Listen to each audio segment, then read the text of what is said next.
আসসালামু আলাইকুম। সবাই কেমন আছেন? আপনাদের দোয়ায় নতুন করে আবার পার্লারের কাজ শুরু করলাম আলহামদুলিল্লাহ। সবাই আমার জন্য দোয়া করবেন, মেয়ের জন্য দোয়া করবেন। আম আসলে দীর্ঘ প্রায় ২ বছর হয়ে যাচ্ছে অসুস্থ থাকার কারণে পার্লারের কাজ অফ ছিল। পার্লারের বিভিন্ন প্রোডাক্ট, বিভিন্ন মে আ আপনার মেশিনারি যত ছিল সবকিছু বিক্রি করে দিয়েছিলাম। তো এখন মেয়ে বলতেছিল, "আম্মু আমরা আবার পার্লারটা চালু করি। আমিও আপনার থেকে কিছু কাজ শিখলাম। আপনিও আল্লাহর রহমতে এখন সুস্থ আছেন।" তো গত ২ দিন ঢাকায় ছিলাম। ঢাকা প্রিন্সি থেকে সমস্ত প্রোডাক্টস আবার নতুন করে কিনলাম। তো যাক, পার্লার শুরু করার আগেই ১ম কাস্টমার চুল রিবন্ডিং। আজকে সারাদিন তার কাজটা করলাম। ও খুবই খুশি। ওকে খুশি করতে পেরে আমার কাছেও অনেক খুশি লাগছে আসলে।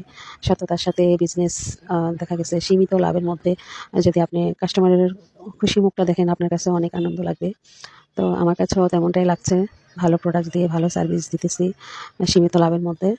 কাস্টমারকে খুশি করতে পেরে আমার কাছেও অনেক খুশি লাগছে। সবাই দোয়া করবেন সততার সাথে যেন আ কাজ করতে পারি, কাস্টমারকে খুশি করতে পারি। আল্লাহর রহমতের সাথে সবার দোয়াও তো চাই, তাই না? সবাই দোয়া করবেন। আ কাস্টমার অনেক খুশি, বারবার গ্লাসের সামনে তার চুল আঁচড়াচ্ছে আর অবাক হচ্ছে আর আমাকে বাহ, বাহ দিচ্ছে। তো আল্লাহ হাফেজ, সবাই ভালো থাকবেন।